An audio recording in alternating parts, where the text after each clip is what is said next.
tu veux. Ok. Bonsoir à tous. Merci d'être venus. Donc ce soir, on va parler de comment créer un langage de programmation. Alors je vais juste commencer par présenter les règles du jeu. Ce soir, il n'y a qu'une règle, c'est que si vous ne comprenez pas quelque chose, c'est de ma faute, et vous êtes obligé de me poser une question, d'accord? Donc interrompez-moi, il n'y a pas de problème, même si vous n'avez pas écouté pendant 5 secondes. C'est pas grave. Alors, qu'est-ce que ça veut dire créer un langage de programmation? Bah, déjà, on va dire ce qu'on a le droit de dire dans notre langage, d'accord? Mais c'est pas le tout d'inventer un langage si on peut parler avec personne. Donc là, tout le travail, en fait, ça va être que l'ordinateur il comprenne ce qu'on a envie de lui faire. Du coup, pour ça, il va falloir qu'on voit genre, comment l'ordinateur il comprend ce qu'on lui dit, comment il fonctionne, comment est-ce qu'il va exécuter les instructions qu'on va lui donner. Et ça, c'est les questions en comment. Et on va aussi répondre à des questions en pourquoi, que je trouve plus intéressantes. C'est par exemple des questions comme pourquoi est-ce que ça marche, ou pourquoi est-ce qu'on fait ça, ou pourquoi est-ce qu'on a cette idée et pas une autre. Donc voilà, ça c'était l'instant philosophie de l'exposé. Vous inquiétez pas, c'est le seul. Et je pense qu'on va pouvoir commencer. Donc d'abord, pour montrer comment les choses se passent, je vais commencer par parler de cuisine. Donc, imaginez que là, ce soir, j'ai envie de manger un 4 quarts. Alors qu'est-ce que j'ai pour me faire ce 4 quarts? Premièrement, j'ai la recette. Alors, la recette exacte n'est pas très importante, hein. Ce qui compte, c'est qu'il y a des choses un petit peu compliquées, comme par exemple prendre le même poids de différents ingrédients ou battre les œufs en neige, etc. Donc ça fait partie des choses que j'ai. Et l'autre chose, c'est que j'ai un robot. Ce robot, en ce moment, il est dans ma cuisine. Et je peux lui envoyer des commandes par SMS pour qu'il me fasse mon 4 quarts et qu'il soit tout prêt quand je rentre. Donc ce robot, on va lui donner un petit nom, on va l'appeler Donald. Alors vous pouvez penser à votre Donald préféré. Moi, personnellement, j'ai un petit faible pour celui qui est en bas à droite, mais après, bon, c'est juste des préférences. Et le problème de Donald, c'est qu'il n'a aucune expérience en cuisine, en fait. Du coup, il faut tout lui expliquer, il faut tout lui détailler. Donc, je ne vais pas pouvoir directement lui envoyer la recette par SMS. Il va plutôt falloir que je lui dise des choses beaucoup plus simples, comme ouvrir ou fermer la porte du frigo, appuyer sur un bouton, etc. Donc, si j'ai envie qu'il me fasse mon 4 quarts, bah, il faut que je prenne cette recette et que je la traduise en instructions qu'il peut comprendre. Alors, allons-y, voyons voir si on y arrive. Donc on va commencer par le début. Il faut peser 3 œufs. Bon, les œufs, où est-ce qu'ils sont? Bon, ils sont dans le frigo. Donc je vais commencer par ouvrir la porte du frigo. Je vais sortir les œufs. Ensuite, il faut que je les pèse. Donc je prends un œuf. Ah pardon, j'allume la balance, effectivement. Là, vous voyez déjà qu'on a des risques d'erreur et qu'on oublie de préciser des choses pour Donald. Donc il faut commencer par allumer la balance, sortir un œuf, le poser sur la balance. Faites pareil avec le deuxième œuf, le troisième œuf, bon, etc. Et vous voyez que ça va être long. J'ai à peine commencé à faire le début de ma recette, j'en suis déjà à 10 instructions. Et en plus, j'ai déjà fait une erreur. Alors, est-ce que quelqu'un peut me dire où j'ai fait une erreur? En plus d'oublier d'allumer la balance.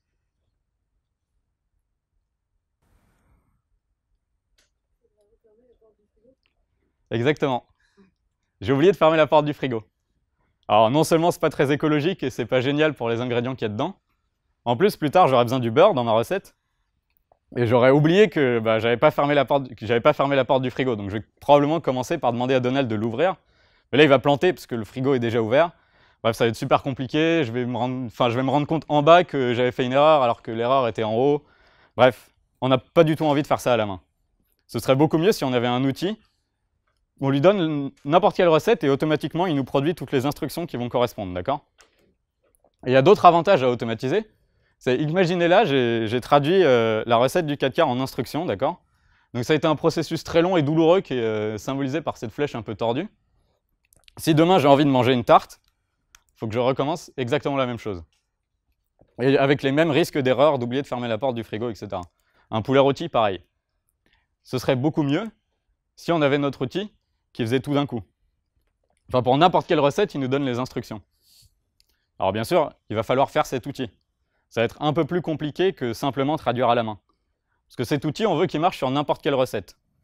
Donc ça veut dire que quand on construit notre outil, on est déjà en train de penser à tous les cas possibles. C'est ça qui va faire que ça va être intéressant en fait. Donc si je résume tout ce que je viens de dire dans un schéma, d'abord, on a notre robot Donald. On peut lui envoyer des instructions et il nous en fait un 4 quarts. De l'autre côté, on a la recette du 4 quarts qui a été écrite par un cuisinier.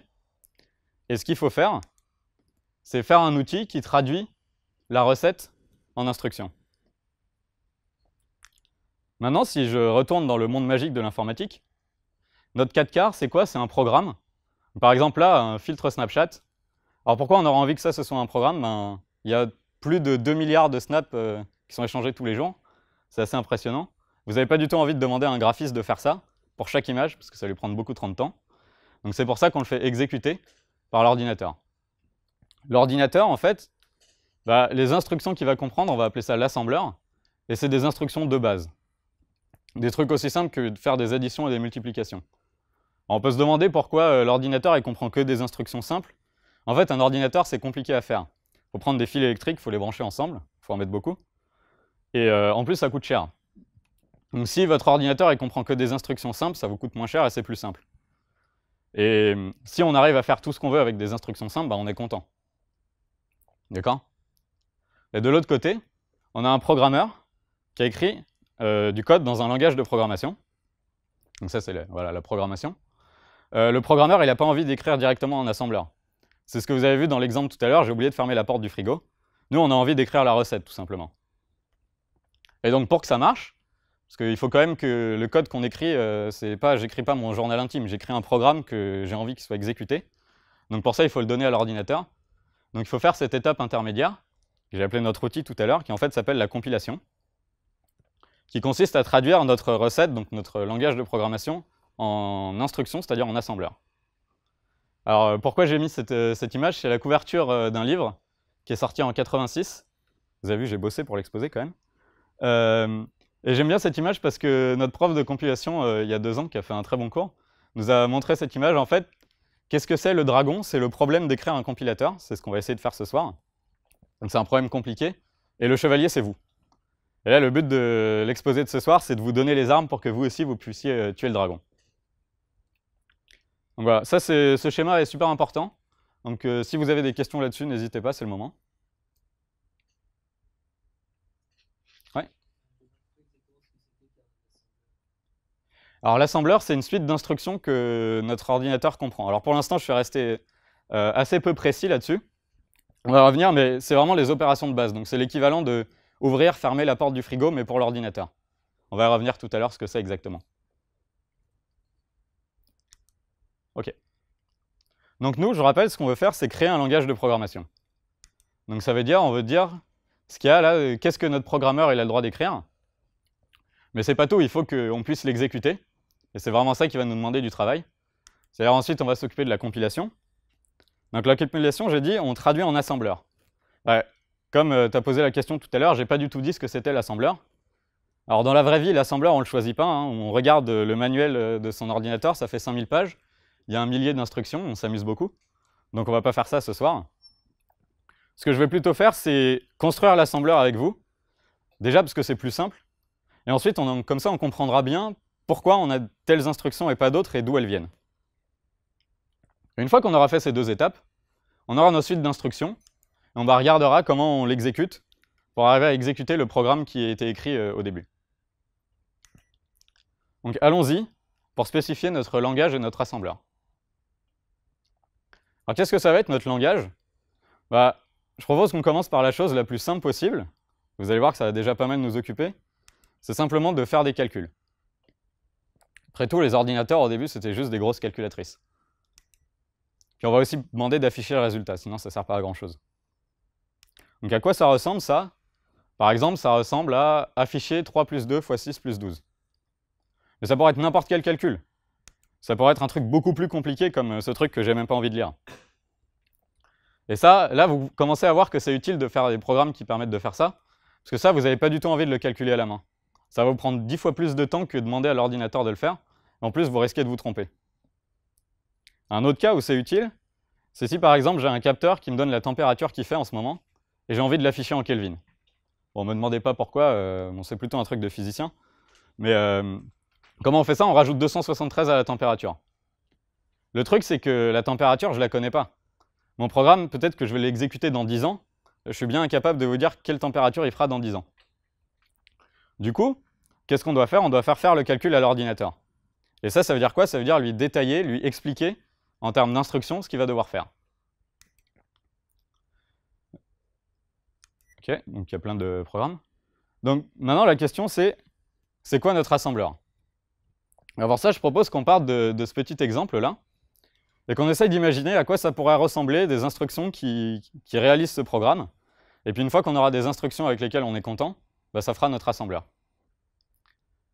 Là, par exemple, si vous deviez expliquer à quelqu'un comment on fait ce calcul-là, ce serait quoi la première chose que vous demanderiez de lui faire? Est-ce que vous avez des idées? Ouais. Alors, si tu devais expliquer à quelqu'un dans la salle comment faire le calcul, je pense pas que tu lui demanderas de le mettre en binaire. Là, on va pas aller à ce niveau de granularité tout de suite dans l'exposé. C'est plutôt, tu as un calcul, tu as plein d'opérations, d'accord? Il y en a une que tu vas faire en premier, c'est quoi? Ouais? Ouais, exactement. Ah, je me suis trompé de bouton. On va commencer par ajouter 3 et 2. Ça, bah, on va pas commencer par faire la multiplication, parce qu'il faudrait déjà savoir combien ça fait 3 plus 2. C'est la première chose qu'on a besoin de faire. Donc, je vais écrire ça à une instruction add 3, 2, ça m'ajoutera 3 et 2. Ensuite, c'est quoi la deuxième chose? Si on regarde bien le calcul, on a envie de multiplier ça par 6. Voilà, je suis un peu embêté pour l'écrire en fait. Ce que j'aurais envie de dire, c'est de prendre le résultat d'avant. Mais bon, là, pour l'instant, add 3 plus 2, on ne sait pas où il est, le 5, il est quelque part dans la nature. Il faudrait qu'on dise à notre ordinateur qu'il faut qu'il s'en souvienne. S'en souvienne, ça veut dire quoi? Bon, on va utiliser la mémoire. Donc ça tombe bien, nos ordinateurs, ils ont de la mémoire. Ça s'appelle la RAM, pour Random Access Memory. Qu'est-ce que ça veut dire? Ça veut juste dire que c'est un casier. Vous avez plein de cases dedans, et dans chaque case, vous avez des nombres. Ça peut être n'importe quoi, 12, 28, 4, etc. Et vous pouvez accéder à n'importe laquelle de ces cases et regarder ce qu'il y a dedans ou mettre un nombre dedans. Donc pour ça, on va numéroter les cases. Alors on commence à 0, bon c'est un truc d'informaticien. J'ai cherché s'il y avait une explication claire pour vous dire pourquoi on fait ça. En fait, il n'y en a pas vraiment. Par contre, il y a une page Wikipédia où des gens se battent pour savoir si on devrait commencer à 0 ou à 1, c'est assez rigolo. Donc toujours est-il qu'on a numéroté nos cases comme ça. Donc quand je mets des parenthèses, ça veut dire la case numéro 0, donc la première case. Ça va de 0 jusqu'à n-1. C'est quoi n, le nombre de cases? En pratique, c'est de l'ordre du gigaoctet, c'est-à-dire du milliard. Donc ça fait quand même beaucoup de nombres. Donc maintenant qu'on sait que ça existe, on va essayer de l'utiliser dans notre assembleur pour pouvoir faire nos calculs. Donc là, en bas à droite, je vous ai représenté la mémoire. Donc on a beaucoup de cases, je vais vous montrer que les deux premières. Il y a 17 dans la case 0, 4 dans la case 1. Et on va faire ce calcul. Comment est-ce qu'on pourrait écrire une instruction qui utilise la mémoire? Par exemple, on pourrait écrire quelque chose comme rajoute 2 à ce qu'il y a dans la case 0. Parce que là, notre but, c'est de faire, notre première instruction, c'était 3 plus 2. C'est ce qu'on a envie de faire. Et donc, on aimerait bien que quand on a fait 3 plus 2, on se retrouve avec un 5 dans la case 0 ici. Mais ça ne marche pas forcément, parce qu'au début, je peux avoir n'importe quoi. Là, en l'occurrence, j'ai 17. Si je rajoute 2, ça ne va pas marcher. Donc, il faut bien qu'au début, je mette ce que je veux dans la mémoire. Donc, on va se rajouter une opération pour faire ça. Donc, l'instruction const, je prends 3 et tu le mets dans la case 0. Donc, ça nous donne ça, et quand on va rajouter 2, on va bien avoir 5. Ensuite, c'est quoi l'opération d'après qu'on avait du mal à faire tout à l'heure? C'était de multiplier par 6. Maintenant, ça s'écrit simplement.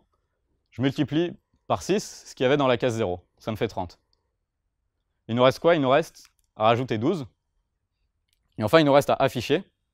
Bon, on va se donner une opération qui fait ça aussi. On va l'appeler print, pour afficher ce qu'il y a dans la case 0, et ça va nous afficher 42. Alors là, je triche un peu, parce que dans la vraie vie, print, c'est pas une opération.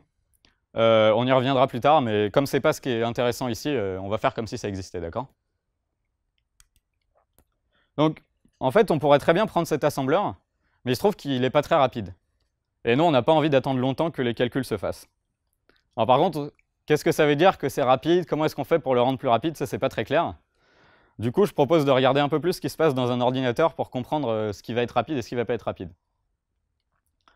Alors si je reprends ma métaphore de la cuisine, dans notre cuisine, on a plusieurs endroits.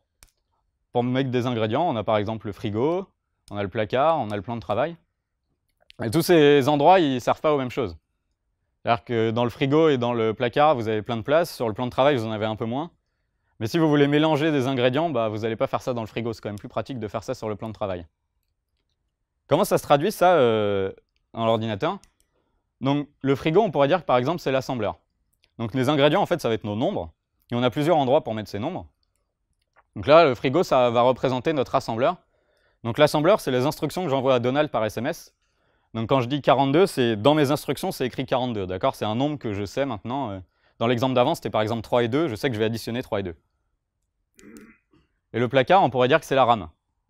Par exemple, la case mémoire 7. Ça, c'est un peu différent parce que je ne sais pas ce qu'il y a dans la case mémoire 7. Ça pourrait être le résultat de 3 plus 2, mais moi, je ne sais pas calculer, donc je ne sais pas combien ça fait. Et enfin, il y a un troisième endroit qui est ce plan de travail dont je ne vous ai pas encore parlé. En fait, ça s'appelle les registres. Alors, c'est quoi les registres? Pour nous, ça va être juste deux cases mémoire, différentes de la RAM. Comme il n'y en a que deux, on va leur donner un nom. On va les appeler RAX et RBX. Les noms ne veulent pas dire grand-chose, c'est juste là pour des raisons historiques. Et qu'est-ce qu'elles ont de particulier, ces cases? Pourquoi est-ce qu'on rajoute ça, en fait? Toutes les mémoires ne se valent pas. Donc si je reprends la RAM dont je vous ai parlé tout à l'heure, j'ai dit qu'on avait environ 1 gigaoctet de place, donc c'est-à-dire 1 milliard de nombres. Et en ordre de grandeur, bon là je simplifie parce que c'est pas aussi simple que ça dans la vraie vie, mais en gros, on peut dire que ça prend 100 nanosecondes d'aller regarder ce qu'il y a dans la RAM. C'est le temps qu'il vous faut pour vous déplacer dans votre placard et regarder ce qu'il y a dedans. Alors une nanoseconde, c'est 1 milliardième de seconde. Donc là, vous avez quand même la place d'en faire 10 millions par seconde, donc c'est quand même pas mal. Mais vous avez les registres. Donc moi, j'ai dit qu'il y en avait que 2. En fait, dans la vraie vie, il y en a plutôt 16, mais pour simplifier, on va en prendre que 2. Et là, c'est plutôt 1 nanoseconde qu'il faut pour regarder aller dedans. Donc 100 fois plus vite. Donc ça va si on utilise les registres, ça va nous permettre d'avoir des programmes qui s'exécutent plus rapidement.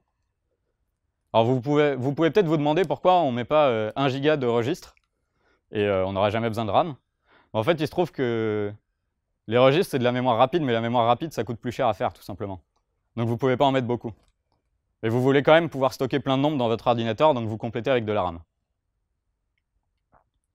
Donc voilà, il y a une chose dont je n'ai pas encore parlé, c'est l'assembleur. Où est-ce qu'il se situe là-dedans, dans le stockage? Donc ça, j'en reparlerai plus tard, mais pour l'instant, vous pouvez imaginer que c'est un peu comme la RAM. Et il y a une troisième ligne ici, on verra ce que c'est tout à l'heure. Donc si je reprends mon schéma, j'ai envie d'utiliser les registres pour que mon assembleur il aille vite. Donc ça veut dire quoi? C'est-à-dire que mes calculs, comme des additions et des multiplications, je vais les faire sur des registres, et pas sur des cases mémoire.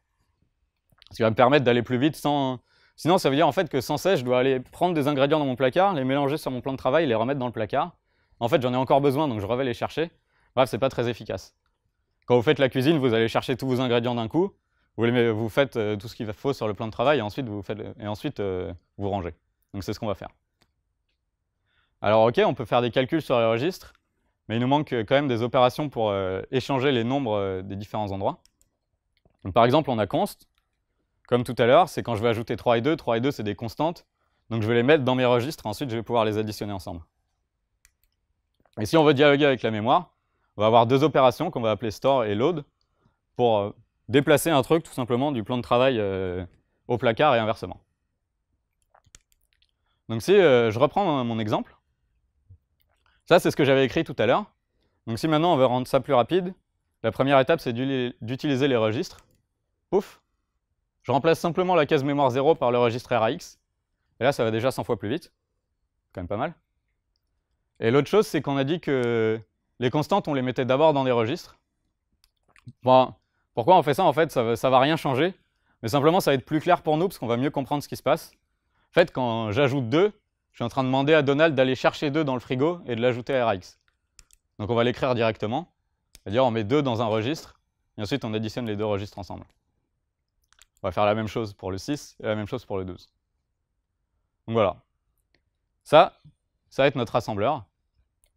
Ça, c'est les instructions qui correspondent à ce programme. Et nous, on a envie de faire ça de manière automatique pour n'importe quel programme. Ouais. Du coup, on ne peut pas aller directement de la RAM genre pour additionner, tu es obligé de passer par RBX ou tu ne peux pas le faire directement additionner à RAX? Tu vas écrire add 2 dans RAX?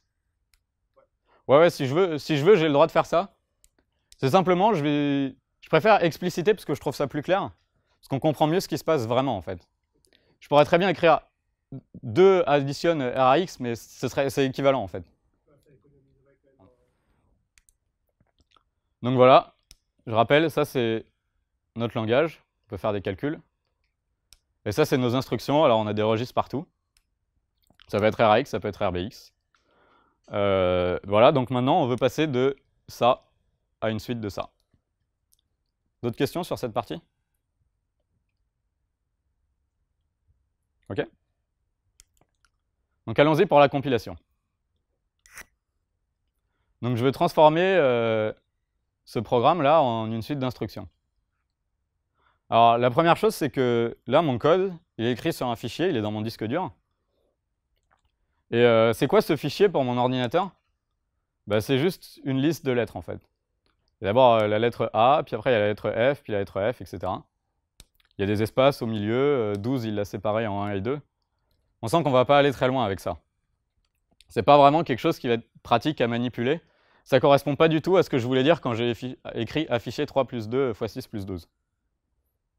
Donc ce qu'on va d'abord faire, je vais passer rapidement dessus parce que ce n'est pas le sujet de l'exposé, mais j'ai besoin que ça existe, c'est de simplifier cette représentation-là en fait. Alors, la première chose à faire, c'est de regrouper les lettres ensemble, si elles ont du sens d'être ensemble. Donc ça s'appelle le lexing. Et à quoi ça va correspondre ici? Bah, simplement, je vais regrouper toutes les lettres de afficher ensemble.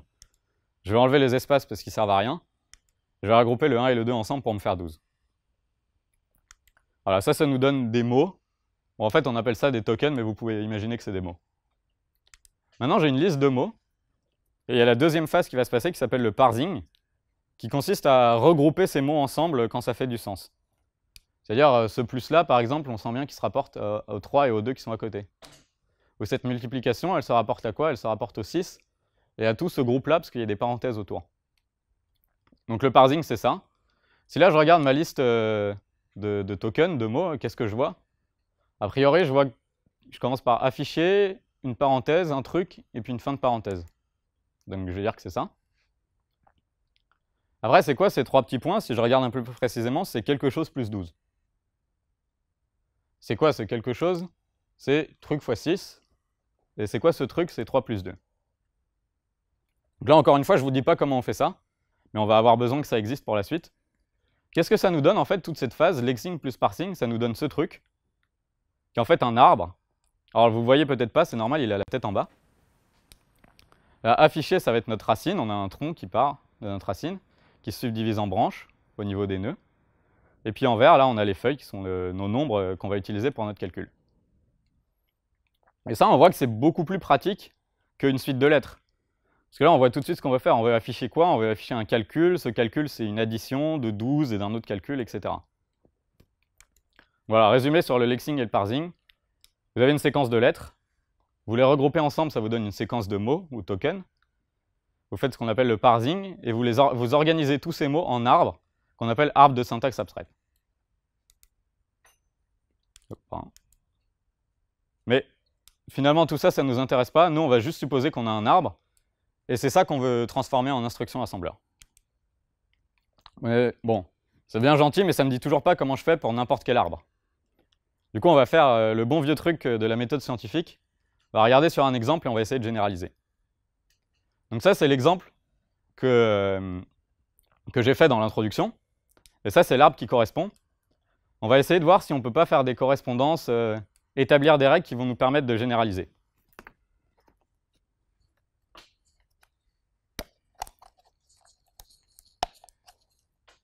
Alors, par exemple, la première ligne, je mets 3 dans RX, à quoi ça correspond? Ça correspond à ce 3 qui est tout en bas à gauche, là.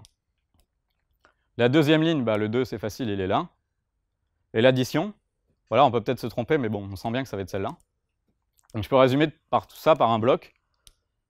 Ce petit sous-arbre, là, je l'ai transformé en 16 instructions.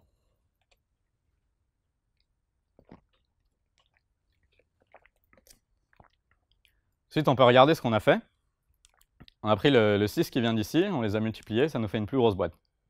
Là, on commence déjà à voir un peu de la structure qui se dégage. C'est quoi mes premières instructions? Bah, ça correspond à ce qu'il y a tout en bas. Puis je remonte progressivement dans mon arbre. Et si je regarde tout ce bloc, là par exemple, comment je l'ai traduit? Bah, d'abord, je me suis occupé du petit bloc de gauche. Après, je me suis occupé du petit bloc de droite. Bon, là, c'était juste un 6. Et après, je les ai combinés ensemble. Pour le 12, ça va être la même chose. Le 12 vient de là, l'addition ici, un gros bloc. Comment j'ai fait ce gros bloc? J'ai fait d'abord le petit bloc de gauche, puis le petit sous-bloc de gauche. qu'on voit qu'on descend progressivement jusqu'à ce qu'on arrive tout en bas, et puis après on remonte pour tout combiner. Enfin, affiché, voilà, il est ici. Ça, c'est tout notre blog. Donc voilà, maintenant, une fois qu'on a vu ça, on a peut-être un peu plus d'idées pour généraliser.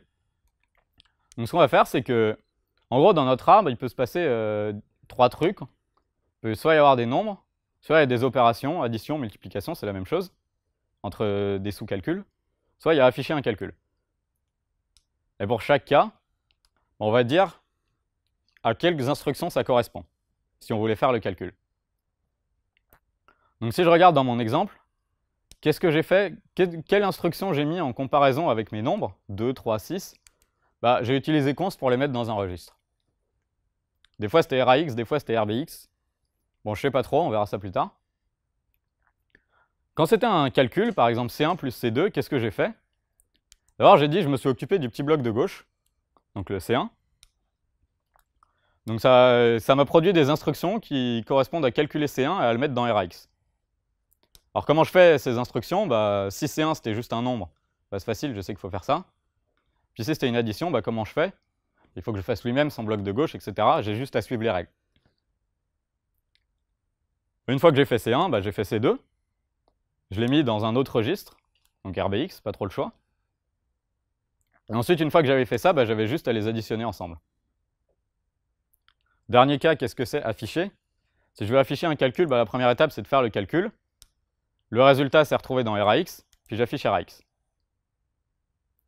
Alors, qui pense que ça a marché? Ok, vous n'avez pas beaucoup confiance. Qui pense que ça va pas marcher? Ok. Bah ça, il y a une manière qui est plus rapide que les autres de savoir, c'est de tester. Donc si par exemple, je regarde ce qui se passe sur mon premier programme. Comment on fait pour scroller sur ton truc? Ah ouais, c'est à l'envers. Ok. Donc on a notre programme affiché 3 plus 2 fois 6 plus 12. Bon, on a un arbre, on s'en fiche un peu de savoir à quoi il ressemble, on sait. On a produit des instructions. Donc vous pouvez vérifier que c'est exactement ce qu'on avait écrit tout à l'heure. En exécution, il nous a calculé 42. Ok, ça paraît pas mal. Mais on a dit qu'on voulait que ça marche sur n'importe quel arbre. D'accord? C'est pas juste un. Parce que ça, bah, je peux le faire à la main. Donc est-ce que ça marche si je fais un deuxième test? Ah, je pense que vous vous doutez un petit peu de la réponse. Alors c'est quoi notre deuxième test? C'est afficher 6 fois 4 plus 3. Donc si tout va bien, 4 plus 3 ça fait 7, fois 6 ça devrait faire 42. Là on a les instructions que ça nous a produit. En exécution on trouve 28. Aïe.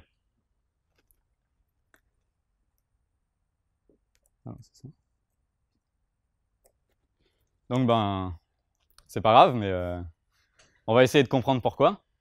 On va se poser la question que je me suis le plus posée depuis que je fais de l'informatique, c'est pourquoi ça marche pas.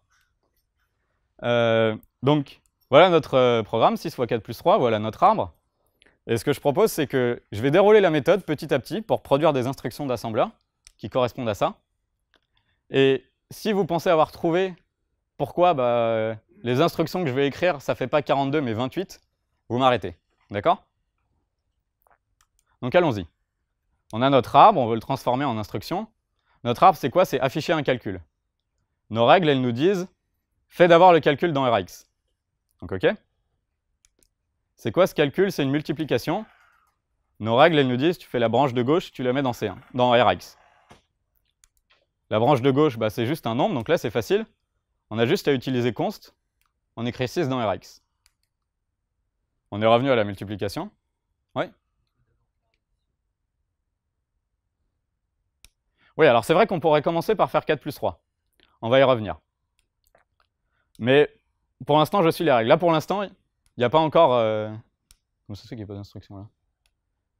Bon, on va imaginer qu'il y a un RAX const 6 ici. Pour l'instant, on n'a pas encore de problème, d'accord? On n'a pas vraiment compris pourquoi ça n'allait pas marcher. Non, je les vois pas sur l'écran. Bon, on va voir ce qui se passe. Ouais. C'est quoi exactement les règles? Alors, les règles que je suis, c'est ce qu'on a trouvé juste ici, là. Et comment on les a eues, ces règles? On a regardé notre exemple. Il regarde tous les nombres, 3, 2, 6, 12. Les instructions qui correspondent, c'était un const, là c'était un const, là c'était un const. Les additions et les multiplications, genre ce petit bloc-là, c'était quoi? C'était la branche de gauche dans RAX, la branche de droite dans RBX et une addition. Cette multiplication, si je regarde tout ce bloc des 5 premières instructions, c'était le bloc de gauche, puis le bloc de droite, puis une multiplication. Donc comme ça, j'ai eu mes règles. Il n'y avait pas vraiment pour quelle feuille, à partir de quel nombre tu commençais, il n'y avait pas vraiment de règle. Bah, là, j'ai toujours commencé par, le côté gauche, mais effectivement, j'aurais pu aussi commencer par le côté droit. Donc on sent bien qu'il va y avoir une histoire de côté. Ah, si je me trompe de côté, ça va pas marcher, justement. On sent bien qu'il va y avoir une histoire de côté. Donc retournons sur notre exemple. Pour l'instant, on a juste ça. Bon, a priori, on voit pas très bien pourquoi ça va pas marcher. Voilà, il reste, c'est marrant ça. Du coup, si je continue de suivre mes règles, elle m'a dit, ok, tu as fait la branche gauche de la multiplication, c'est bien, tu peux faire la branche droite et la mettre dans RBX. Donc cette branche droite, c'est elle-même une addition. Donc les règles pour l'addition, c'est de faire la branche gauche et de la mettre dans RX. La branche gauche, c'est un 4. Donc là, je fais mes règles, j'écris 4 dans RX. Ensuite, maintenant que j'ai fait la branche gauche, je fais la branche droite. Il faut mettre 3 dans RBX, donc je le fais. Et une fois que j'ai fait mes deux branches, je peux les additionner, RBX et RX. Et donc on a bien notre 4 plus 3, c'est-à-dire 7, qui se retrouve dans RBX comme on voulait ici. Donc maintenant, notre multiplication, elle nous dit de multiplier les deux registres ensemble. Et maintenant qu'on a bien fait notre calcul, on n'a plus qu'à l'afficher. Alors est-ce que vous avez vu pourquoi ça n'a pas marché ça? Ouais. Le 6, il a été remplacé par le 4, alors on a perdu le 4. Exactement. Là, si je regarde les deux premières instructions, je mets 6 dans RAX. Juste après, je mets 4 dans RAX. Donc bah, j'ai perdu mon 6. Ça veut dire que quand je vais faire ça, là RBX il vaut 7, mais là c'est plus 6, c'est 4. 4 fois 7, bah, ça fait 28. Donc il y a un problème. Alors est-ce que vous avez des idées de solutions pour faire ça? Alors, la première chose qui a été évoquée plusieurs fois, c'est la question de l'ordre. Si vous regardez, si là je commence par faire 4 plus 3, je vais avoir besoin d'un registre pour 4, d'un registre pour 3, ça va me faire 7. Et après, je pourrais utiliser mon deuxième registre pour 6 et les multiplier ensemble, et là, ça va marcher. Bon, par contre, ce n'est pas une solution tout à fait générale, parce que imaginez que rien que pour vous embêter, je remplace 6 par 1 plus 5. J'ai le droit, c'est un calcul qu'on a envie de savoir faire aussi, d'accord? Voilà, vous allez avoir besoin de deux registres pour 4 plus 3. Quand ça va faire 7, vous allez avoir besoin que plus d'un registre pour représenter cette addition. Mais il vous en faut encore deux pour faire 1 plus 5. Quel que soit le côté par lequel vous commencez, vous voyez bien qu'il va vous falloir 3 registres. Donc on ne va pas pouvoir y arriver comme ça. Alors, on n'a pas assez de registres, une solution naturelle serait d'en rajouter. Mais là, si je vais encore envie de vous embêter, je vais remplacer 3 par 1 plus 2. Donc là, combien j'aurai besoin de registres pour faire ça? Toujours en l'idée que ça pourrait être des calculs, donc il n'y a pas vraiment d'histoire d'ordre, d'accord? Et si je commence par faire le 6 puis le 4, j'ai besoin d'un registre pour 6, j'ai besoin d'un registre pour 4, et j'en ai besoin encore de 2 pour faire mon addition, donc il me faut 4 registres. Et ainsi de suite. Ce 1, ça pourrait être un calcul lui-même, et du coup j'aurais besoin de 5 registres, 6. Bon, c'est pas une bonne solution d'utiliser les registres, on n'en a pas beaucoup, ça coûte cher. On a quand même un autre endroit pour stocker les nombres en grande quantité qui serait plus adapté. Ça, c'est la RAM. Donc maintenant, je vais reprendre notre généralisation de tout à l'heure. Je vais écrire exactement la même chose, sauf que mes résultats intermédiaires, ils vont se retrouver dans ma RAM, au lieu d'être dans les registres. Donc si je veux mettre n dans la RAM, je vais faire const pour le mettre dans un registre, puis store pour le mettre dans une case mémoire. Alors là, j'ai mis un point d'interrogation, je ne sais pas encore laquelle ça va être. On verra ça plus tard. L'addition, c'est pareil. Il faut que je commence par faire ma branche de gauche. Ça va se retrouver dans une case mémoire X, je ne sais pas trop quoi. La branche de droite, ça va se retrouver dans une case mémoire Y. Et là, c'est super important que ça ne modifie pas la case X. Ça, c'était ce qui se passait tout à l'heure. Parce que C2, c'était lui-même un calcul, donc il utilisait notre RAX. Ça veut dire quoi, ça aussi? Là, ça veut dire que X, ça ne peut pas être le même à chaque fois. Pourquoi? Parce que si Y, c'est lui-même un calcul, la branche gauche de Y, je vais devoir la mettre dans X, sans modifier X. Donc ça veut dire que notre X, il va changer, en fait. C'est ça qui est important. Une fois que j'ai fait mes deux branches, là, c'est super simple. J'utilise load pour les mettre dans des registres. je les additionne, et j'utilise store pour mettre dans une case mémoire Z, je ne sais pas laquelle. C'est la même chose que tout à l'heure, mais simplement, comme il y a la mémoire, il y a un peu plus d'instructions. Et enfin, afficher un calcul, c'est pareil. Je fais mon calcul, il se retrouve dans une case mémoire, je vais chercher mon résultat et je l'affiche. Maintenant, toute la question, c'est quoi X, c'est quoi Y, c'est quoi Z? Il nous faut un moyen de déterminer quelle case mémoire on va utiliser. Alors, est-ce que vous avez une idée? Vraiment, l'idée la plus simple possible. Vous avez un casier avec plein de cases et vous avez besoin d'en utiliser certaines. Comment vous choisissez lesquelles vous prenez? Ouais, tout simplement. Prends la première case libre de gauche à droite. Alors quand même, il faut que ce soit une case libre, parce qu'on n'a pas envie d'écraser nos résultats. Alors ça va donner quoi, ça? Donc si je reprends toujours 6 fois 4 plus 3, là j'ai ma RAM, au début j'ai 12, 9, 1 dedans, on s'en fiche. Le premier nombre que je vais mettre dans ma RAM, si je suis mes règles, je vais faire afficher, puis je vais faire la multiplication, ok, je vais commencer par cela. Donc je vais écrire un 6 dans la première case libre, c'est la case 0. Après, ma multiplication, elle va être contente, parce que j'ai fait la branche de gauche, donc je vais faire la branche de droite. Il va falloir que je fasse cette addition, donc d'abord, je vais commencer par mettre 4 dans notre fameuse case X. Mais là, la première case libre, ben, c'est plus 6, c'est à la place du 9. Pareil pour le 3. Maintenant, là, je vais faire 4 plus 3, ça va me donner 7. Où est-ce que je vais mettre ce 7? Qui pense que je vais le mettre à la place du 6? Il n'y a personne?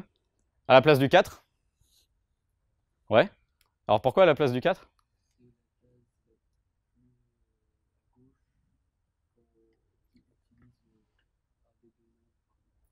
Ouais, alors en fait, l'idée, c'est, j'ai dit première case libre. Mais en gros, une fois que j'ai fait 4 plus 3, bah, le 4 et le 3, j'en ai plus besoin. Tout ce qui m'importe, c'est que ça fait 7, pas que c'était 4 plus 3. Et qu'est-ce que ça veut dire que j'ai plus besoin de ces cases? C'est que je peux les considérer comme libres. Je ne vais pas m'amuser à garder des cases jusqu'à la fin du programme. Le but, c'est quand même d'utiliser le moins de mémoire possible. Donc je vais en fait, une fois que j'aurai fait 4 plus 3, je vais considérer qu'elles sont libres. Parce que j'ai plus besoin de me souvenir que c'était 4 et 3. Et du coup, bah, quand on regarde ça, c'est quoi la première case libre? Bah, c'est bien celle-ci. Donc le 7 va se retrouver là. Quand je vais faire 6 fois 7, ça va être exactement la même chose. Mon 6 et mon 7, j'en ai plus besoin. Tout ce que je vais faire du 42 que j'ai obtenu, c'est l'afficher. Donc j'ai plus besoin de savoir comment je l'ai obtenu. Donc, je vais dire que le 6 et le 7 sont devenus libres. Et je vais écrire le 42 dans la première case, la case 0. Ensuite, je vais afficher ça. Donc comment ça... Là, on a vu sur un exemple, mais à quoi elle ressemble la mémoire dans le cas général? Alors là, ça, je pense que ça va être la slide la plus importante de l'exposé. Parce que c'est vraiment celle qui va montrer tout ce qui se passe quand on fait les calculs dans l'ordinateur, et elle résume vraiment tout. Donc, au début, notre mémoire, elle ressemble à quoi? Notre mémoire, elle ressemble à ça. On a dit qu'on utilisait les cases de gauche à droite. Donc en gros, on a un certain nombre de cases qui sont occupées au début, puis après on a des cases libres. Il y a des trucs dedans, on s'en fiche. Maintenant, on me demande de mettre ce n, là, ça peut être par exemple 12, dans la mémoire. Je vais le mettre à la place du 7. Donc d'abord, je le mets dans un registre. Et ensuite, avec store, donc ça ne change pas ma mémoire. Et ensuite, je vais faire quelque chose que j'appelle empile. Alors, ce n'est pas une instruction assembleur empile, hein, j'en ai pas parlé jusqu'ici. Pour l'instant, je ne dis pas comment on fait ça, on va juste supposer qu'on y arrive. Et on va l'écrire où on veut, c'est-à-dire à la place du 7 dans la première case libre. Ça va nous donner ça. Ça, c'est pour le cas des nombres. C'est assez facile. Regardons maintenant le cas des opérations. Donc addition en multiplication. Au début, ma mémoire, c'est la même chose. Un certain nombre de cases occupées, puis des cases libres. Donc je vais d'abord commencer par faire calcul C1. Donc en gros, je m'occupe de la branche de gauche. Et là, la question importante, c'est à quoi ressemble ma mémoire à la fin? Une fois que j'ai calculé C1, là, qu'est-ce que j'ai là? Est-ce que quelqu'un peut me dire ce que je vais avoir? Ou plutôt ce qu'on aimerait avoir?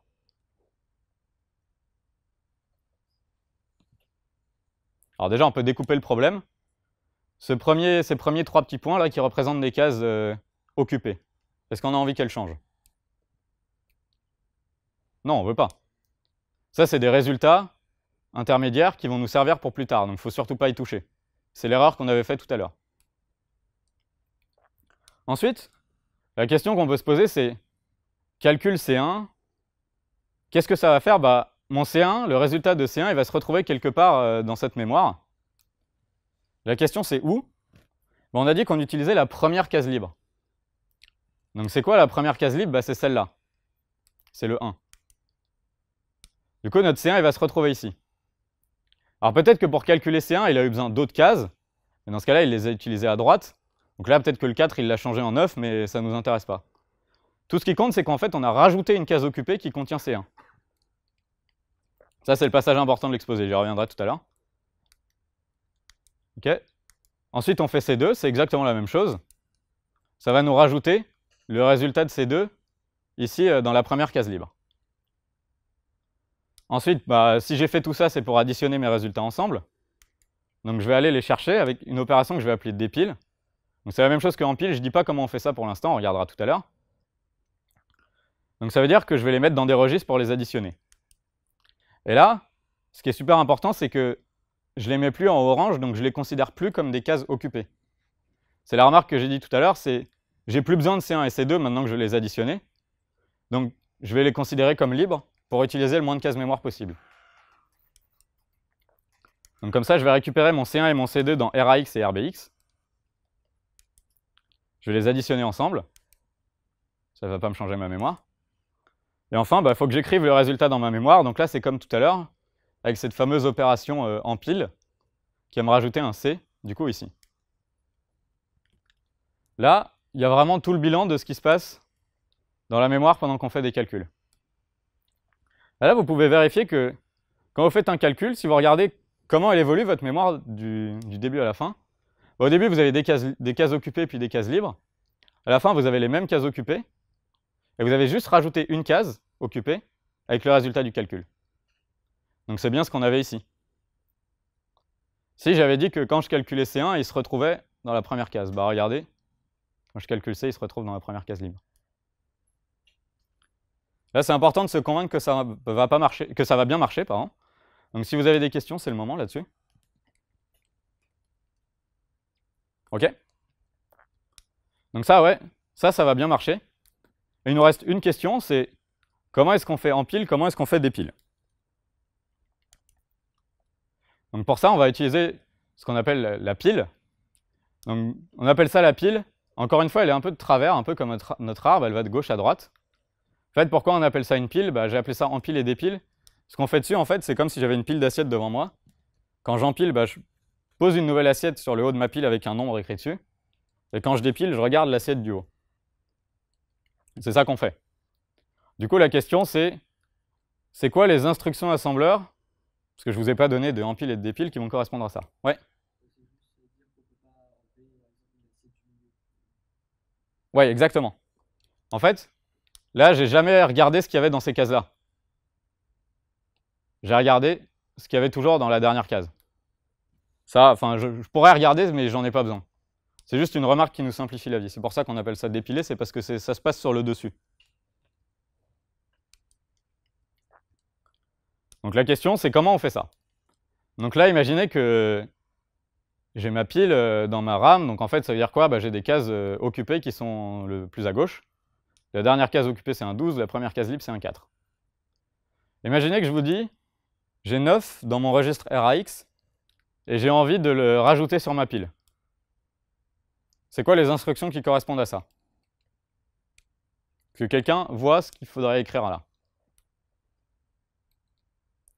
Là, normalement, vous avez un peu du mal parce que, ok, je vous ai fait un dessin de ma pile, mais ça veut dire quoi? Où est-ce qu'elle s'arrête? Parce que là, quand je dis empiler 9 qui est dans mon RAX, ça veut dire que j'ai envie d'écrire 9 ici, en fait. Mais comment je sais où c'est ici? Il faudrait que je me souvienne de où s'arrête ma pile. Ouais.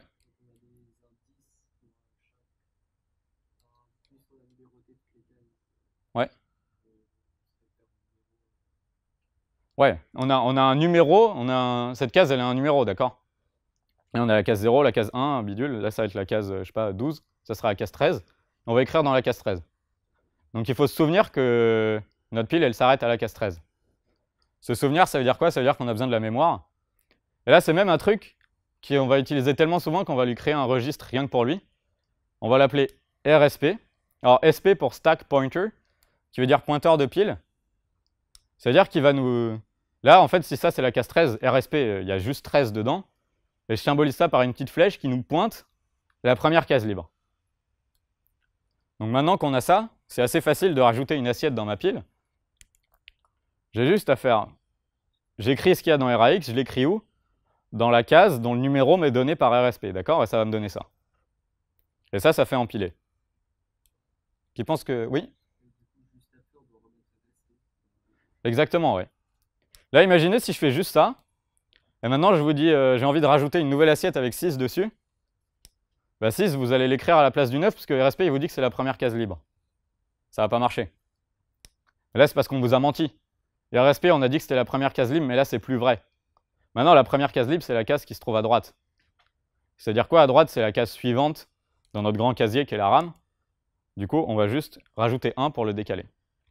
Et ça va bien être notre nouvelle première case libre. Maintenant, on peut regarder comment on fait dépiler, c'est l'opération inverse. L'assiette qui est tout en haut, elle a un 12 dessus. Et j'ai envie de prendre ce 12 et de le mettre dans RAX. Alors, comment je fais ça? C'est quoi les instructions qui correspondent là?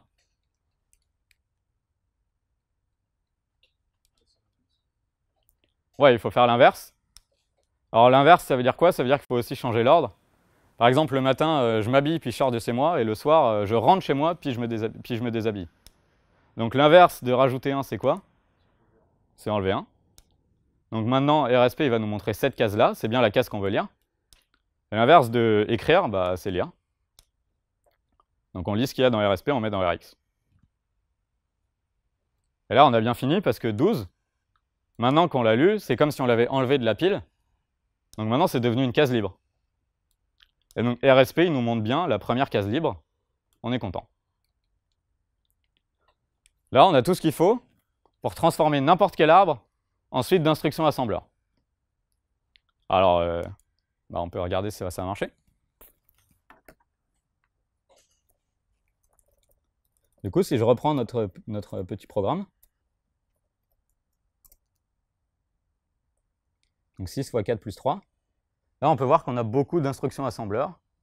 On peut voir des stores, des loads, bon, ça correspond à la pile, d'accord? Et on trouve 42. Donc là, déjà, on est content parce que c'est ce qu'on voulait. On peut même regarder ce qui se passe sur notre tout premier programme. Donc celui-là, c'était 3 plus 2 fois 6 plus 12. On a toujours notre arbre, beaucoup d'instructions, et 42.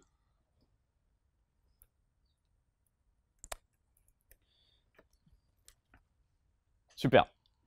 Donc ça, c'était pour la partie compilation. C'était pour la partie transformer notre arbre en instruction assembleur. Donc pour ça, en fait, on a dû faire pas mal de travail quand même. Parce que notre arbre, il nous dit juste le calcul qu'on a envie de faire. Et là, fondamentalement, ce qu'on a fait, c'est qu'on a dit comment on allait faire le calcul. C'est-à-dire qu'on a explicité quelles opérations on faisait en premier, où est-ce qu'on mettait les résultats intermédiaires, etc. Fondamentalement, c'est ça la compilation. Est-ce qu'il y a des questions sur cette partie? OK.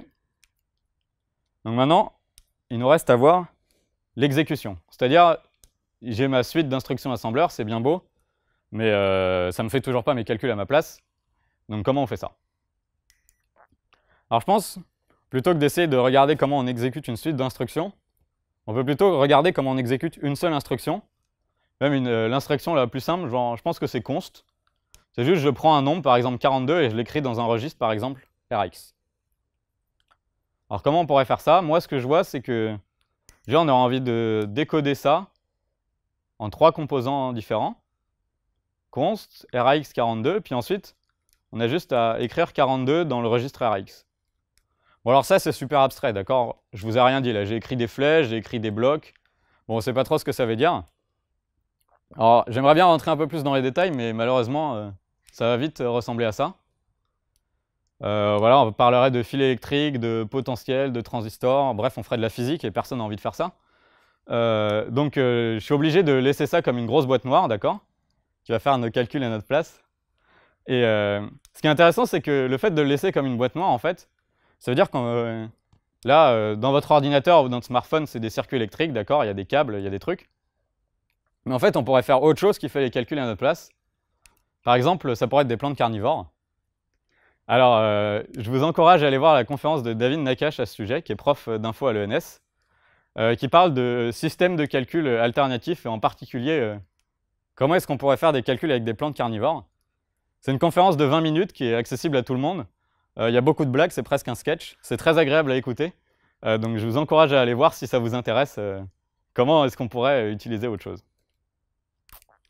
Alors pour le fun, on peut regarder une autre instruction, mais bon, on va pas dire grand-chose. Ajouter RAX et RBX. D'accord, je décode. Là, j'ai des registres. Moi, je ne sais pas ajouter des registres, je sais juste ajouter des nombres. Donc je vais regarder ce qu'il y a dans mes registres. 17 et 25, d'accord, maintenant je peux les ajouter. Encore une boîte noire, super. Et puis maintenant que j'ai mon résultat, je l'écris dans un registre. Bref. Tout ce qu'on a besoin de là savoir pour la suite, c'est qu'on prend une instruction, puis on a un truc qui va nous l'exécuter, d'accord? Et ce qui va vraiment être intéressant, c'est si maintenant j'ai pas une instruction, mais j'en ai 10 000, comment je fais pour les exécuter à la suite?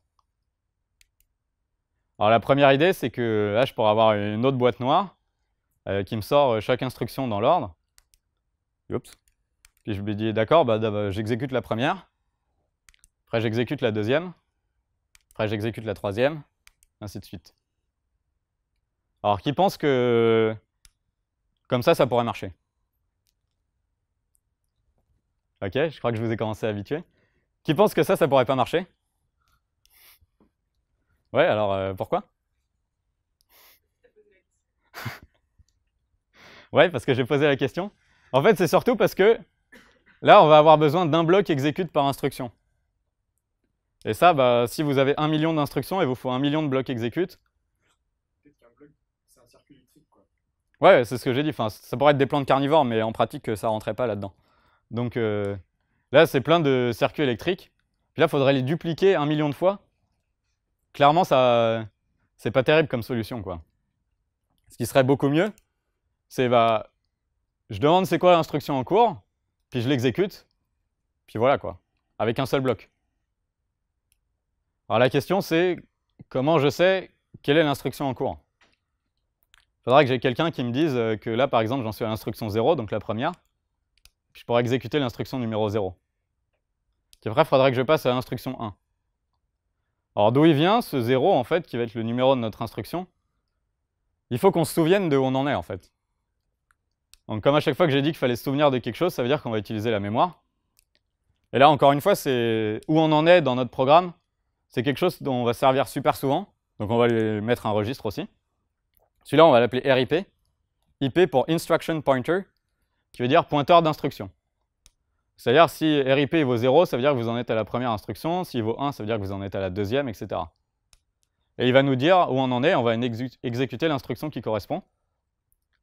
Et ensuite, qu'est-ce qu'on a fait une fois qu'on a exécuté? On rajoute 1. Ça veut dire quoi? On passe à l'instruction suivante, en fait. Puis ça nous fait une boucle, comme ça. Ça, c'est la boucle du processeur. Donc le processeur, c'est la partie de votre ordinateur qui fait les calculs. Et ça a l'air super simple, comme ça. Hop, je regarde où j'en suis, je prends l'instruction, je l'exécute, je passe à la suivante, etc. Donc ça, c'est ce qui est en train de se passer en ce moment, par exemple, dans votre téléphone. Et là, les instructions, c'est est-ce que j'ai reçu des messages? Est-ce que j'ai reçu des mails? Ah tiens, je vais envoyer ma position à Google, ce genre de choses. Et ça a l'air super simple, mais il y a des trucs super intéressants qui peuvent se passer là-dedans. Parce que maintenant que je vous ai dit qu'on avait un registre qui s'appelait RIP, qui disait où on en était, on a peut-être envie de faire des trucs avec RIP, on a peut-être envie de le modifier, on a peut-être envie de faire des calculs avec. Par exemple, qu'est-ce qui se passe si ici mon instruction c'est ajoute 10 à RIP? C'est-à-dire qu'au début j'en étais à l'instruction, je sais pas, 3, je vais me retrouver à l'instruction 13 après. Ou 14 si on ajoute un, bref. Ça veut dire quoi? Ça veut dire que j'ai sauté des instructions. Ça va être super utile. Je sais pas, s'il pleut, sors ton parapluie. S'il pleut pas, le sors pas. Le sors pas, ça veut dire quoi? Ça veut dire sauter les instructions qui correspondent à sortir son parapluie. De manière encore plus intéressante, on pourrait avoir envie de enlever 10 à RIP. Ça veut dire quoi? Ça veut dire que j'en étais à l'instruction 13 et je vais revenir à l'instruction 3. Je vais recommencer. Là, je vais retomber sur le truc qui me dit d'enlever 10. Puis je vais remonter. Et là, on fait une boucle. Et ça, c'est les deux choses, ces conditions et ces boucles, qui font que ce truc qui a l'air super simple, en fait, c'est très compliqué. Et si vous me donnez une suite d'instructions, assembleur, je ne suis même pas capable de vous dire si elle boucle à l'infini ou si elle s'arrête. Parce qu'il se peut passer tellement de choses où je descends, je remonte, etc., qu'on ne peut pas prévoir, en fait. Le seul moyen, c'est de le lancer. Et ça, c'est ça qui fait que les ordinateurs, c'est super complexe, mais aussi ça permet de faire plein de trucs. Donc ça, c'est pour l'exécution. Maintenant, on peut encore se poser une question, c'est quoi cette boîte noire là avec toutes les instructions qui nous sort l'instruction en cours? Si je reprends mon schéma, là j'avais dit que le code, c'était le frigo dans la cuisine. Mais bon, je ne vous ai pas vraiment dit ce que c'était. Parce qu'en fait, au début, quand votre compilateur il vous produit une suite d'instructions assembleur, bah, ça vous produit un fichier en fait sur votre disque dur, par exemple print42.exe. Et votre disque dur, si je reprends la cuisine, c'est quoi? C'est un peu comme le congélateur, d'accord? C'est-à-dire que c'est encore plus loin de notre petit robot qui est au plan de travail, c'est peut-être même dans une autre pièce. Donc ça veut dire que ça met encore plus de temps pour y accéder. Par contre, il y a encore plus de place. Vous pouvez stocker encore plus de nombres dans votre disque dur. Et en plus, c'est un congélateur, donc il conserve bien les ingrédients. Ça veut dire que vos fichiers ils restent toujours là quand vous éteignez votre ordi. Toujours est-il que... Voilà, si je reprends la comparaison des ordres de grandeur des différents endroits de stockage, je peux rajouter le disque dur. Donc en ordre de grandeur, c'est 1 teraoctet, donc 1000 gigas, c'est-à-dire 1000 milliards de nombres. Là, ça commence à faire vraiment beaucoup. Et le temps d'accès, donc encore une fois simplifié, ce sera à peu près 10 000 nanosecondes, donc 100 fois plus lent que la RAM. Ça, c'est 10 millisecondes, vous pouvez le faire 100 fois par seconde, quoi. Non, 10 microsecondes, pardon. Donc 100 000 fois par seconde. Donc notre fichier, là, qui contient toutes nos instructions, il est là. Alors, si je reprends la boucle, il fallait lire à chaque fois l'instruction où on en était. Si on doit lire dans le fichier à chaque fois, ça va être super lent. Donc ce serait peut-être mieux de mettre ça d'abord dans un endroit qui est plus rapide. Donc là, j'avais dit que c'était le frigo, mais en fait, c'est la même chose. Tout ça, c'est la même chose, c'est notre RAM. D'accord? On va mettre le code dans la RAM, parce que c'est plus rapide à lire. Et c'est quoi cette flèche qui fait ce trajet du disque à la RAM pour nous, parce que je n'ai pas donné d'instruction pour faire ça. En fait, c'est l'OS, Operating System, donc système d'exploitation, qui va s'en charger pour nous. Alors, vous ne pouvez pas imaginer tout ce que le système d'exploitation peut faire pour vous. Il fait plein de trucs. Donc, par exemple, quand vous double-cliquez sur votre exécutable, print42.exe, qu'est-ce qui se passe?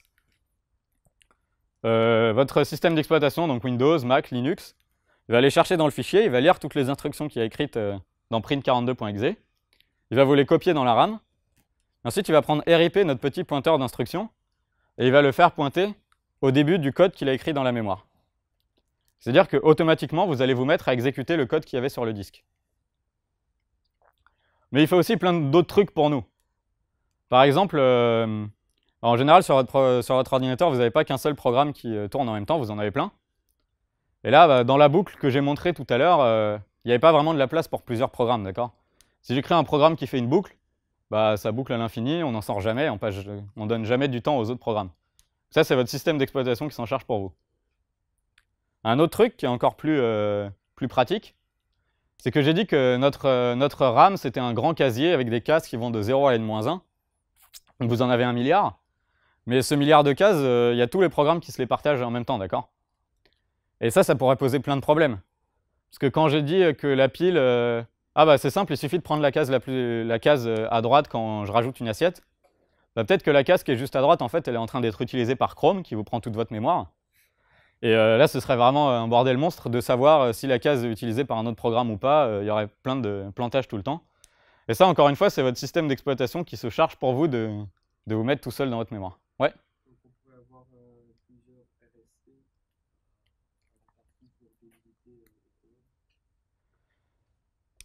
Ouais, sauf que si tu as deux programmes et que genre t'en mets un qui commence à la case 0 et un qui commence à la case 1000, enfin, il faut bien que tu le mettes quelque part. Si le premier programme il a besoin de plus de 1000 cases, qu'est-ce que tu fais? Après, tu vas le faire décaler, enfin, il va y avoir un trou. Bref, c'est compliqué, j'ai pas le temps d'en parler, mais c'est super intéressant. Peut-être un autre exposé IPT, je ne sais pas. Donc ça c'était pour la partie exécution. Est-ce qu'il y a d'autres questions sur cette partie? Ok. Donc en conclusion, qu'est-ce qu'on a fait? On a fait tout ça. Donc ça, c'est notre schéma super important qui résume tout ce qui se passe. Programmation, compilation, exécution. Donc on a créé notre langage de programmation. On a dit tout ce qu'on pouvait faire dedans. Bon, là, c'était juste des calculs, mais ça nous a déjà pas mal occupé. Et ensuite, on a fixé notre assembleur. Donc ça, je rappelle, c'est pas un truc qu'on fait dans la vraie vie. Mais là, ça nous a permis de comprendre un peu comment ça marchait et d'où venaient les instructions. Et une fois qu'on a fait ça, on a pu traduire notre langage en assembleur dans la compilation. Et après, on a pu regarder comment on exécutait l'assembleur, bon, même s'il y avait des boîtes noires ici. Là. Maintenant, la question, c'est qu'est-ce que vous pouvez retenir de cet exposé? Si vous deviez retenir qu'une seule chose, je pense que ce serait ce schéma. Parce qu'il est très simple et qu'il résume vraiment tout, genre les différentes phases de l'exposé. Ensuite, si vous voulez aller un peu plus en détail, vous pouvez regarder ce qui se passe dans la partie compilation. Donc là, qu'est-ce qu'il y a à retenir sur la compilation? C'est que vous avez organisé votre programme en arbre, mais surtout vous avez détaillé tout ce qui était implicite dans cet arbre, et vous avez donné un ordre aux opérations, et vous avez donné des places aux résultats intermédiaires. Vous avez apporté en quelque sorte l'information, vous avez détaillé beaucoup plus de choses pour l'ordinateur. Qu'est-ce qu'il y a à retenir sur l'ordinateur? Je pense que cette métaphore de la cuisine est pas mal, parce que vous voyez tous les différents endroits pour stocker des nombres en perspective. Plus ils sont loin, plus il y a de place, mais plus on prend du temps à y accéder. Et ce truc, en fait, ça a vraiment dicté pratiquement tout ce qu'on a fait, parce que le fait que les registres existent, ça nous a poussé à les utiliser dans notre assembleur pour aller plus rapidement. Et le fait que la RAM, ce soit un casier, ça nous a poussé à utiliser les cases de gauche à droite, etc. Comme elles étaient numérotées, c'était plus pratique. Donc ça, c'est pour la partie exécution. Et sur le programme, j'aime beaucoup le schéma d'une boucle toute simple qui cache beaucoup de complexité, où simplement vous prenez une instruction, vous l'exécutez, vous passez à la suivante, en boucle, comme ça. Donc voilà, maintenant qu'on a fait tout ça, on peut se demander comment on peut faire pour améliorer notre langage. Alors, la première idée, ce serait de donner plus de possibilités au programmeur. Parce que là, notre programmeur, il peut faire 3 plus 2. Bon, il est super content, mais c'est pas avec ça qu'il va écrire un feed Snapchat. Enfin bon, même si c'est pas vraiment un but dans la vie. Hein. Mais par exemple, on pourrait permettre au programmeur d'utiliser des variables. Ça veut dire quoi? Ça veut dire que j'ai un truc que j'appelle x. Au début, x, il vaut 6. Et après, là, je regarde ce qu'il y a dans x, ça vaut 6 fois 7, 42. Puis je vais réécrire 42 dans x, et je vais l'afficher. Donc là, il faudrait modifier notre compilateur pour qu'il prenne en compte ça et qu'il fasse les instructions qui correspondent. Ça, par exemple, comment on pourrait faire ça? X, en fait, ça va juste être une case mémoire, d'accord? Simplement, il faut faire attention qu'elle ne soit pas écrasée par la pile. On peut faire d'autres trucs, on peut aussi faire des conditions. Si 2 plus 2 égale 5, fin du monde, affiché 666. Si 2 plus 2 égale 4, tout va bien, on affiche 42. Donc, encore une fois, on peut faire ça sans changer notre assembleur. Ouais.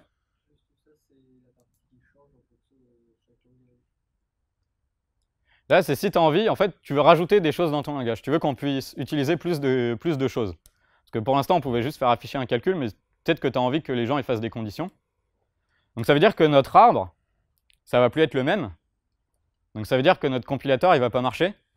Et il faut dire comment on compile ce genre de choses en une suite d'instructions. Donc ça nous oblige à modifier notre compilateur. Ça nous donne plus de travail, mais ça permet de faire plus de choses. Et un truc encore plus intéressant qu'on pourrait faire, c'est ce qu'on appelle des fonctions. Donc là, par exemple, j'ai un truc que j'appelle f de x. Quand j'écris f de quelque chose, ça m'affiche ce quelque chose plus 25. Puis après, je peux peut-être faire f de 17. Et là, ça va m'afficher 42. Et là, on peut encore faire ça sans rien changer à notre assembleur. Parce que là, qu'est-ce qui se passe? Quand j'appuie f, ça veut dire qu'il faut que j'exécute le code qui correspond à f. Donc là, il y a une petite manipulation de notre pointeur d'instruction. Puis une fois que j'ai fini f, il faut que je retourne où j'en étais. Et donc, il faut que je me souvienne où j'en étais. Et là, il se passe des choses intéressantes, encore une fois, avec la pile. Donc bref, si vous voulez aller plus loin, il y a plein de choses possibles à rajouter à notre langage. Donc ça, c'est mon GitHub où j'ai mis des exemples de programmes pour aller plus loin. Donc si vous vous intéresse, vous pouvez aller voir. N'hésitez pas à m'envoyer un mail si vous avez des questions, si vous ne comprenez pas. J'ai mis les solutions. Mais je vous encourage à aller chercher par vous-même. Un autre truc qu'on pourrait faire, c'est optimiser l'assembleur qu'on a produit. Alors là, si je compare, ça c'est ce que j'ai écrit au tout début, quand j'ai traduit 3 plus 2 fois 6 plus 12 en assembleur, à la main.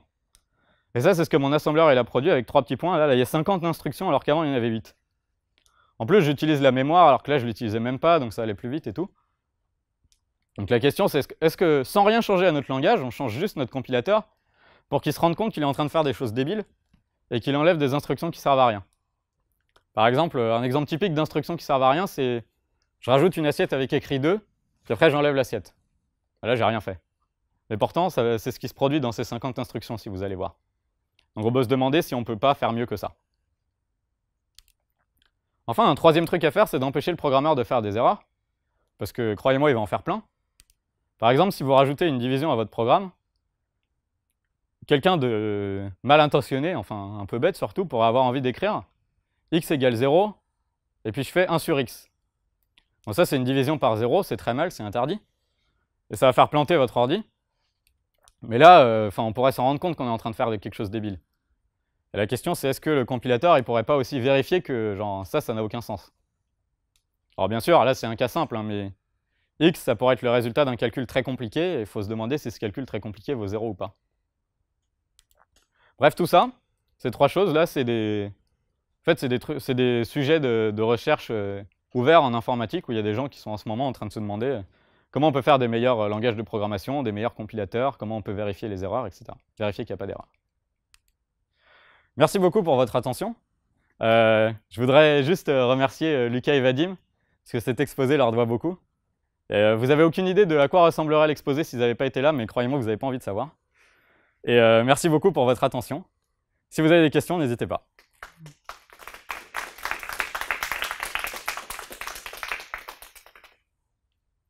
Ouais. Quel langage est-ce que vous utilisez ou est-ce que vous en avez fait Alors, je suis pas fou à ce point de créer un langage au niveau de ce qui existe déjà, parce que ça demande évidemment beaucoup de travail. Vous avez vu là tout ce qu'il a fallu faire juste pour faire 3 plus 2. Alors moi, ce que j'aime bien utiliser, mais après ça dépend vraiment de pourquoi, mais moi j'aime bien Python, parce que je fais du machine learning et que je manipule des tenseurs et que c'est pratique à écrire. Mais si par exemple vous voulez faire des choses qui vont vite, il y a d'autres langages. Il n'y a pas un langage qui est meilleur que les autres, même si on aime bien se battre entre programmeurs là-dessus. Ça dépend vraiment de ce que vous voulez faire. En tout cas, je n'utiliserai pas celui que j'ai présenté aujourd'hui, ça c'est sûr.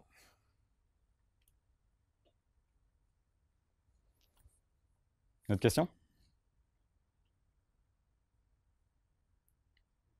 Ok, merci beaucoup.